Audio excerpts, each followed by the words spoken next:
હવે આગળ વાત કરીએ નેપાળમાં જે ગુજરાતીઓ અટવાયેલા છે તેના વિશે। ત્યારે નેપાળ બોર્ડર પરથી ગ્રાઉન્ડ ઝીરો રિપોર્ટ સામે આવ્યો છે। ન્યૂઝ 18ની ટીમ પહોંચી નેપાળ બોર્ડર પર। નેપાળની જેલમાંથી 7000 કેદીઓ ભાગી ગયા છે। બિહારને અડીને આવેલી તમામ નાની મોટી બોર્ડર સીલ કરી દેવામાં આવી છે। બંને દેશો વચ્ચેની અવરજવર સંપૂર્ણપણે બંધ થઈ ગઈ છે। નેપાળમાં ફસાયેલા લોકોને પણ ભારત આવવામાં મુશ્કેલી પડી રહી છે।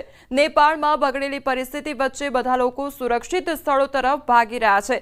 જ્યારથી નેપાળમાં હિંસાની આગ શરૂ થઈ અને તોડફોડ શરૂ થઈ ત્યારથી ભારત નેપાળ સરહદ પર તૈનાત સુરક્ષા એજન્સીઓને સતર્ક રહેવાની સૂચના આપવામાં આવી હતી, પરંતુ નેપાળની જેલમાંથી ભાગી ગયેલા કેદીઓએ ભારત નેપાળ સરહદ પર તૈનાત સુરક્ષા દળો માટે પડકાર વધુ વધારી દીધો છે।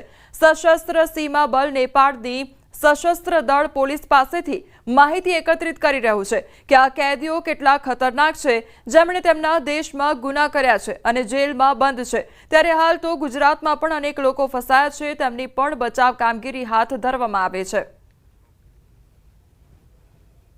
के बाद भारत नेपाल सीमा को सील कर दिया गया है। तो हम आपको वाल्मीकि नगर बॉर्डर की तस्वीरें दिखाने की कोशिश कर रहे हैं कि वाल्मीकि नगर बॉर्डर को पूरी तरह सील कर दिया गया है और भारत नेपाल के बीच आवाजाही पूर्णतः बंद हो गया है। तो हम आपको वाल्मीकि नगर इंडो नेपाल बॉर्डर की तस्वीरें दिखाने की कोशिश कर रहे हैं कि इसको सुरक्षा के कारणों से भारत नेपाल सीमा को सील कर दिया गया है और जो लोग नेपाल से आ रहे हैं उनको भी रोक लगाया गया है और भारतीय क्षेत्र से भी नेपाल जाने की पाबंदी है। कहाँ से आ रहे हैं? बोरगढ़ से आ रहे हैं, बगा जा रहे हैं। तो वहाँ क्यों गए थे? ससुराली थे वहाँ पे। अब वहाँ से कहाँ लौटना चाहते? बगा जा रहे हैं घर पे। क्या नाम है? अरबाज आलम। तो क्या दिक्कत हो रहा है? वहाँ आने में दिक्कत नहीं हुआ? नहीं, वहाँ पे बोला कि ठीक है, वहाँ से जगह पता है। वहाँ से एथी से रेजरब से आए हैं, एथी से घर जा रहे हैं। इधर सास का तबीयत खराब इसी की वजह से। बॉर्डर तो सील है। अब कैसे भी करके अंकल एथी कर दीजिए, नहीं तो हम लोग नहीं जाते। 2-3 दिन हो रहा है, मम्मी से वहाँ से घर पे आए थे वेट करने के लिए। तो नेपाल में इतना हंगामा चल रहा था तो आप रुक क्यों नहीं गए? तो नहीं, हम रुकते हैं, घर जा रहे हैं इसी की वजह से, न तो रुक जाते हम। ससुराल जा रहे हैं यहाँ पे। निश्चित तौर पर देखिए तस्वीरें सीधे तौर पर दिखा रहे हैं कि आपको नेपाल को सीधे रास्ता जोड़ता है, तो दूसरे छोर पर नेपाल स्थित है और हम भारतीय क्षेत्र में अभी खड़े हैं। तो पूरी तरह से बॉर्डर को सील कर दिया गया है और फिलहाल भारत और नेपाल के बीच सभी तरह के आवागमन को बंद कर दिया गया है। मुन्ना राज, न्यूज़ 18, भारत नेपाल सीमा, वाल्मीकि नगर। તો અત્યારે નેપાળ બોર્ડર પર તંગદિલીનો માહોલ જોવા મળી રહ્યો છે, કારણ કે ચારે બાજુ જે વિરોધ કરનારા યુવાનો છે તેમના દ્વારા ચારે બાજુ આગચંપી કરવામાં આવી હતી અને વિરોધમાં તોડફોડ પણ એટલી કરવામાં આવી હતી। બીજી તરફ જે ગુજરાતીઓ અટવાયા છે તેમને જે ગુજરાત લાવવા માટેના પૂરેપૂરા પ્રયાસ પણ હાથ ધરવામાં આવી રહ્યા છે।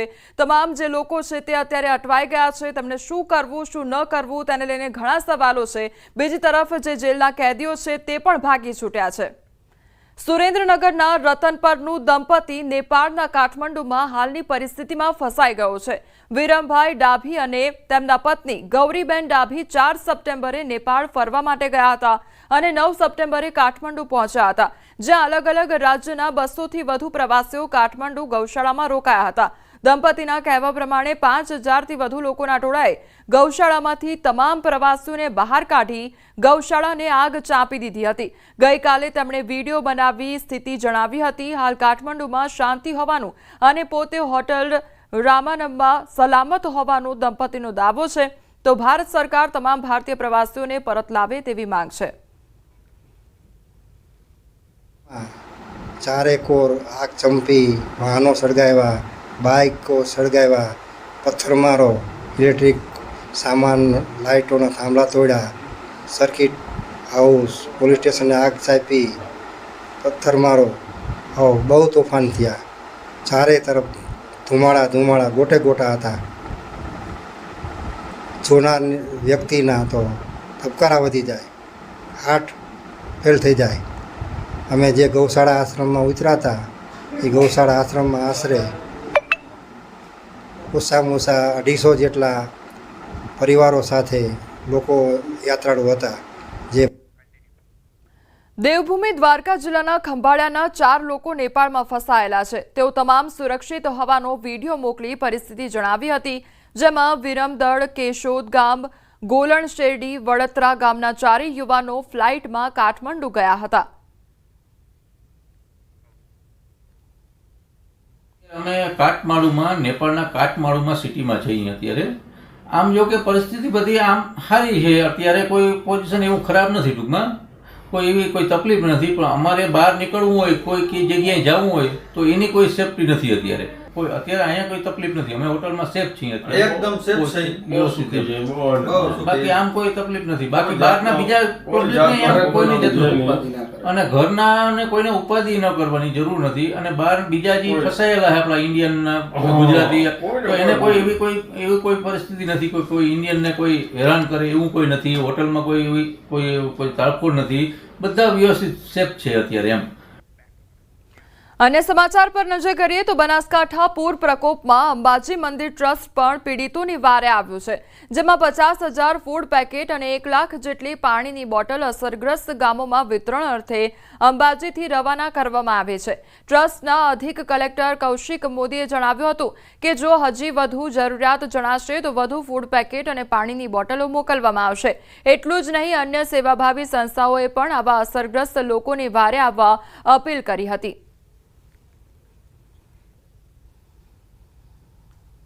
એમાં જિલ્લા વહીવટીતંત્ર સાથે અને સરહદી બનાસ લોકો સાથે ખડે પગે ઊભી છે. ચોક્કસથી સૌ સામાજિક સંસ્થાઓ બનાસના સર્વે નાગરિકોને આ જે વિકટ સમય છે એમાં સાથે રહી સરહદી વિસ્તારના લોકો જોડે અડીખમ ઊભી રહેવા માટે અપીલ છે.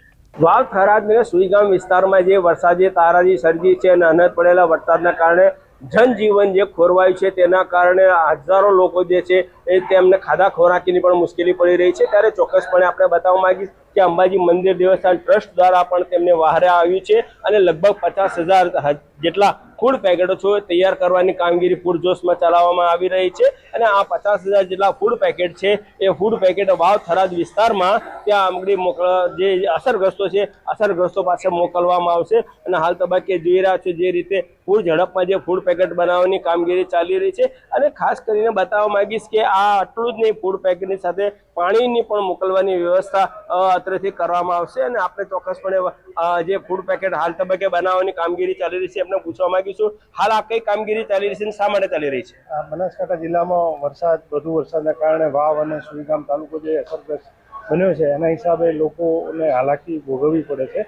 એમને રાહત અને પ્રશાસન દ્વારા, તંત્ર દ્વારા રાહત અને બચાવની કામગીરી સારી રીતે ચાલી રહી છે.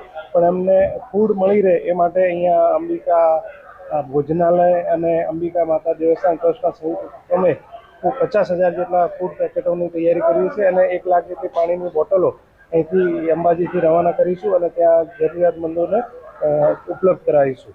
ચોક્કસપણે જે રીતે બતાવ્યું, 50,000 ફૂડ પેકેટ સાથે 1 લાખ જેટલી પાણીની બોટલો અત્રેથી રવાના કરવાની તૈયારીઓ પૂર ઝડપમાં ચાલી રહી છે અને ત્યાં પહોંચી જે અસરગ્રસ્તો છે તેને વહેંચવામાં આવશે. મહેન્દ્ર અગ્રવાલ, ગુજરાતી, અંબાજી.